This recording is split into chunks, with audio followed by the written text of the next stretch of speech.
Hello guys, তো আমার মুখে ব্রণ হলে আমি কিভাবে মুখ পরিষ্কার রাখি। তো প্রথমে আমি বাটিতে 1 চামচ লেবুর রস, তারপর আমি দিয়ে দিলাম 1 চামচ বেসন, তারপর এইটাকে একটু ভালোভাবে নেড়ে তার মধ্যে দিয়ে দিচ্ছি 1 চামচ হলুদ।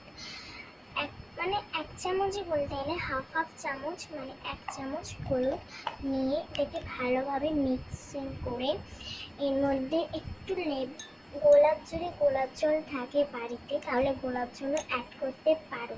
তো আমি গোলাপ জল অ্যাড করে তো এটাকে ভালোভাবে মিক্সিং করে তারপর মুখে লাগিয়ে নিচ্ছি। তো আমি এটাই মুখে লাগাই। তো ব্রণ হলে বেশিরভাগ আমি এটাই লাগাই, কারণ আমার মুখে প্রচুর হয়। আর আমি দেখি এটা লাগানোর পর আমার মুখটা একটু ফ্রেশ ফ্রেশ লাগে। তবে এটাকে ভালোভাবে মুখে লাগিয়ে ম্যাসেজ করে তো ভালোভাবে মুখটা ধুয়ে এসে একটা টাওয়ালে করে মুখটা ভালোভাবে মুছে নিচ্ছি। নিয়ে দেখো আমার একটু বলে মুখটা একটু ফ্রেশ লাগছে। তো আজকের মতো এইটুকু, টাটা।